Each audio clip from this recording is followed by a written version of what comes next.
17 मई 1902 में एक archaeologist वेलेरियस terrace ने यूनानी जजीरे एंटिकथीरा में गोता लगाया और चंद पुराने ज़माने के एंटीक की तलाश शुरू की। यहाँ इन्हें एक 2000 साल पुराने जहाज़ का मलबा मिला, यानी हज़रत ईसा अलैहिस्सलाम के रोमी दौरे हुकूमत का। ये इन्हीं लोगों को एक तजारती जहाज़ था जिसमें खाने पीने के लिए बहुत सारा सामान, शराब की बोतलें और खूबसूरत मुजस्मे भरे पड़े थे। दरअसल ये माल गनीमत था जिसे ये रोमी लोग यूनानी लोगों से जंग के बाद छीन कर ले जा रहे थे। इन सब के अलावा वो गोताखोर जो इसकी मजीद खोज कर रहे थे, इन्हें लकड़ी के बॉक्स में एक ऐसी अजीबोगरीब चीज मिली जिसे दुनिया भर के तमाम साइंटिस्ट और तारीखदान अपनी जिंदगी में पहली बार देख रहे थे। ये दरअसल कांसे की बनी हुई एक ऐसी मशीन थी जिसका नाम बाद में एंटिकथीरा मैकेनिज्म रखा गया और यहीं से आर्कियोलॉजिस्ट का असल इम्तिहान शुरू हुआ, यानी ये जानना कि ये चीज आखिर है क्या, इसे क्यों और कैसे बनाया गया, और सबसे बढ़कर कि ये क्या क्या कर सकती है। तकरीबन 2100 साल पुरानी ये मशीन गेयर्स और पुर्जों से बनी थी जिसे एक नामालूम यूनानी साइंटिस्ट ने बनाया था, जो इस वक्त के लिहाज से वाकई एक चकरा देने वाली बात थी कि इतनी जदीद मशीन बनाना भला उस वक्त के लोगों के लिए मुमकिन कैसे है। लेकिन 100 साल तक रिसर्च के बावजूद इसे कोई समझ नहीं पाया और इसकी बनावट हमेशा एक राज ही रही। लेकिन आज से 20 साल पहले तकरीबन हम इंसान इतने एडवांस हो गए थे कि एक्स रेज की बदौलत इसके अंदर की बनावट जान पाए, क्योंकि ये इतनी पुरानी थी कि इसे खोलकर इसकी बनावट जानना मुमकिन नहीं था।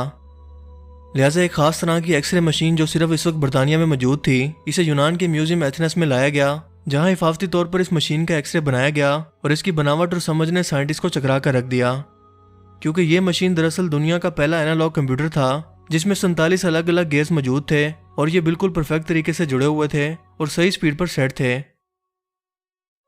सोचने की बात तो ये थी कि दुनिया के पहले प्रिंटिंग प्रेस की इजाद से तकरीबन 1500 साल पहले इस एनालॉग कंप्यूटर की टेक्नोलॉजी को बनाना भला मुमकिन कैसे हुआ। यकीनन इसे बनाने वाला साइंटिस्ट अपने वक्त से बहुत आगे चल रहा था। यह मशीन कमरी साल को दिखाती थी। इसके अलावा सूरज ग्रहण की पेशन गोई बिल्कुल एग्जैक्ट डेट और टाइम के साथ इसकी मदद से मुमकिन थी। एक्सरे से बनाए गए स्केच के जरिए साइंटिस्ट ने इसका डुप्लीकेट तैयार किया और पता चला कि मशीन पर मौजूद ये सुइयां दरअसल हमारे सोलर सिस्टम के प्लैनेट्स हैं, जिनके दरमियान में हमारी जमीन मौजूद है और इसके गिर्द बाकी शहरे चक्कर लगा रहे हैं, जैसा कि कदीम यूनानी साइंटिस्ट इस वक्त माना करते थे। ये मशीन बहुत ही ज्यादा एक्यूरेट थी। हम जानते हैं कि चांद हमारी जमीन के करीब होने पर बहुत ज्यादा तेज रफ्तार से हरकत करता है, जबकि दूर होने पर बहुत ज्यादा आहिस्ता। सो अगर ये मशीन चांद के रास्ते को एक सर्कुलर वे में दिखाती तो एक्यूरेट बिल्कुल ना होती, लेकिन इसे बनाने वाले साइंटिस्ट ने इसके गियर्स को इतनी बारीकी से सेट किया था कि ये इस मोशन को बिल्कुल एलिप्टिकल शेप में दिखाती थी, जैसा कि दर हकीकत रियल में होती है। हैरत अंगेज तौर पर यह मशीन सूरज गिरहण के रंग की भी पेशन गोई करने के काबिल थी। इस पर यकीन करना मुश्किल है, क्योंकि यह मशीन 2100 साल पहले बनाई गई, जबकि हम जानते हैं कि दुनिया की पहली गियर्स पर मुश्तमिल मैकेनिकल क्लॉक 14वीं सदी के शुरू में बनाई गई, जिसका साइज एक छोटी कार के बराबर था। जबकि एंटिकथीरा मैकेनिज्म जो सिर्फ एक बॉक्स के साइज के बराबर थी, इससे 1500 साल पहले बनाई गई थी, जिसके गियर्स इस वक्त के हिसाब से बहुत ज्यादा जदीद तरीन और एडवांस थे।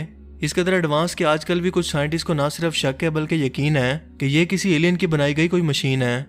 लेकिन आप इस बारे में क्या सोचते हैं, मुझे कमेंट सेक्शन में जरूर बताना। लेकिन दोस्तों, एंटिकथीरा मैकेनिज्म एक वाहिद ऐसी कदीम चीज नहीं है जिसने तारीखदानों के होश उड़ा रखे हैं, क्योंकि इसी तरह की एक और चीज 1912 में डिस्कवर हुई जब पोलिश के कॉलेज के बुक डीलर विल्फ्रेड वॉयनेच इटली के वेलामोंट रोगानी छुट्टियां गुजारने के लिए गए और यहाँ इन्हें एक बहुत ही अजीबोगरीब किताब देखने को मिली। इन्होंने फौरन इसे खरीद लिया, लेकिन हैरत की बात यह थी कि इस पर ना तो इसके लिखने वाले का नाम था और ना ही इस किताब का कोई टाइटल मेंशन था कि ये आखिर है किस बारे में। इस किताब के सैकड़ों सफ़ात पर अजीबोगरीब लिखाई, अननाउन अल्फ़ाबेट्स और एब्स्ट्रैक्ट निशानात मौजूद थे जिसे कोई भी समझने के काबिल नहीं था। ये शायद इतनी पुरानी थी कि इसको जिस कोडिंग लैंग्वेज में लिखा गया था उस लैंग्वेज को समझने वाला कोई भी एक शख्स इस दुनिया में मौजूद नहीं है। वॉयनेच ने अपनी पूरी जिंदगी इस किताब को समझने में गुजार दी कि यह किताब आखिर किसने, कब और क्यों लिखी। इस किताब को दी वॉयनेच मैनस्क्रिप्ट का नाम दिया गया और यह दुनिया की सबसे ज्यादा रिसर्च की जाने वाली पुरस्कार तरीन किताब बन गई और आज भी मौजूद है। शुरू में लगा कि शायद कोई क्रिप्टोग्राफी तकनीक या कोडिंग लैंग्वेज इसको समझ पाए तो ये पता चल सके कि ये किताब आखिर है किस बारे में, लेकिन अब तक इसे कोई भी डिकोड नहीं कर पाया। इस किताब में मौजूद अलामती निशानात और बाज़ जगहों पर कोडिंग इतने छोटे निशानात की सूरत में मौजूद है कि इसे सिर्फ माइक्रोस्कोप से ही पढ़ सकते हैं। इसके अलावा कंप्यूटर क्रिप्टोग्राफिक तकनीक भी इसे सुलझाने में नाकाम है।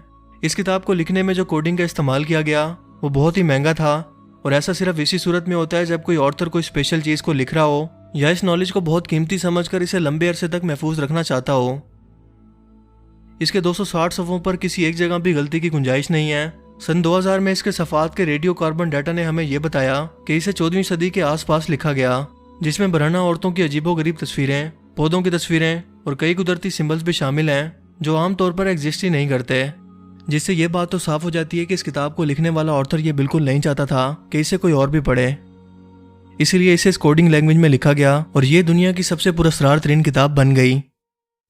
इसे आज भी न्यू हेवनली बाइंड का रेयर स्क्रिप्ट लाइब्रेरी में रखा गया है, जो दुनिया भर के साइंटिस्ट को आज भी ये दावत दे रही है कि आओ, अगर तुम में हिम्मत है मुझे समझने की तो ये कोशिश करके देखो।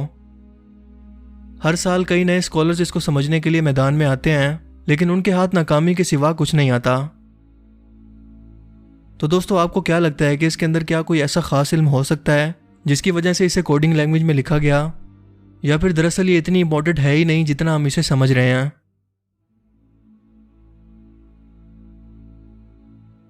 नंबर 3, दमिश्क स्टील। सुल्तान सलाहुद्दीन अयूबी के दौर में क्रूसेड्स जंगों के दौरान क्रिश्चियंस का सामना सुल्तान सलाहुद्दीन अयूबी के फौज के साथ साथ एक ऐसे खतरनाक हथियार से भी था जिसे वो आज से पहले ना तो जानते थे और ना ही समझते थे।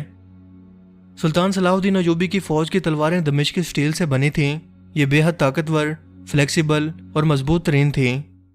ये इतनी ज़्यादा तेज़ रफ्तार और ताकतवर थीं कि एक पत्थर को भी 2 टुकड़े कर देती, लेकिन फिर भी इसके ब्लेड खराब ना होते।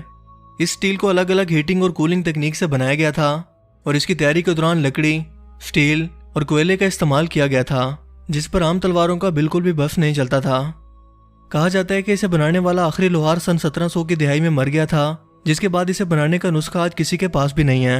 मगर सुल्तान सलाहुद्दीन अयूबी की वही तलवार आज भी निशानी के तौर पर महफूज हालत में आज भी मौजूद है और इसे आज की मजबूत तरीन स्टील बनाने से भी कासिर है। अपने वक्त के लिहाज से ये एक बहुत ही बड़ी इन्वेंशन थी जिसे आज की जदीद टेक्नोलॉजी भी नहीं बना सकती। तो दोस्तों, आपके लिए सबसे शॉकिंग डिस्कवरी कौन सी थी, मुझे कमेंट करके ज़रूर बताना। अगर आपको ये वीडियो अच्छा लगा तो इसे लाइक कीजिए और दोस्तों के साथ भी इस इन्फॉर्मेशन को ज़रूर शेयर कीजिए। अब मैं मिलूंगा आपसे एक नई इंटरेस्टिंग वीडियो में। तब तक के लिए अपना बहुत सा ख्याल रखिएगा। Thanks for watching this video. अल्लाह हाफिज़।